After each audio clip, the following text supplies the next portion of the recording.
এই মেঘলা দিনে একলা ঘরে থাকি না যেমন, কবে যাব কবে পাবো ওগো তোমার নিমন্ত্রণ।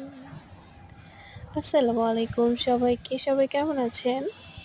মেঘলা দিনে ছাদের উপরে প্রচণ্ড বাতাস হচ্ছিল, তো ঘরের মধ্যে মন সত্যিই বসছিল না। চলে আসলাম ছাদের উপরে। ছাদে এসে দেখি ওমা, কি যে ঝড়ো বাতাস হচ্ছে! তো মানে অনেকক্ষণ ধরে একা একা বসে বসে দেখছিলাম কিভাবে ঝড় আসছে, যেহেতু আমার বাসার পাশেই পদ্মা ছিল, পদ্মা নদী। তো পদ্মার ইনফ্যাক্ট ইন্ডিয়ান সমস্ত বাতাসগুলোই আমাদের দিকে আসে। পুরা অনেকটা ফাঁকা চর, পদ্মার চরের বাতাস সম্পূর্ণ আমার বাসার আশেপাশে যে গাছগুলো আছে সেই গাছপালাগুলোতে আপনার জোরে আঘাত হানে। এই জন্য অনেক সুন্দর লাগে আমার বাসার ছাদে উঠলে, অনেক ঠান্ডা বাতাস।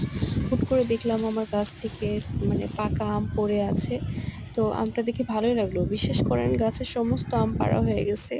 তো ২-১টা গাছে আম ছিল, সেগুলো ঝড়ে পড়ে যাচ্ছে। সেটা ভাগ্যবতী মেয়ে আমি, হয়তোবা এইজন্য পেয়ে গেলাম গাছে। আমরা জানি গাছে কোনো আম নাই। তো আমটা আমি পেয়ে গেলাম। অনেকটা সময় ছাদে কাটানোর পর আর ভালো লাগছিল না।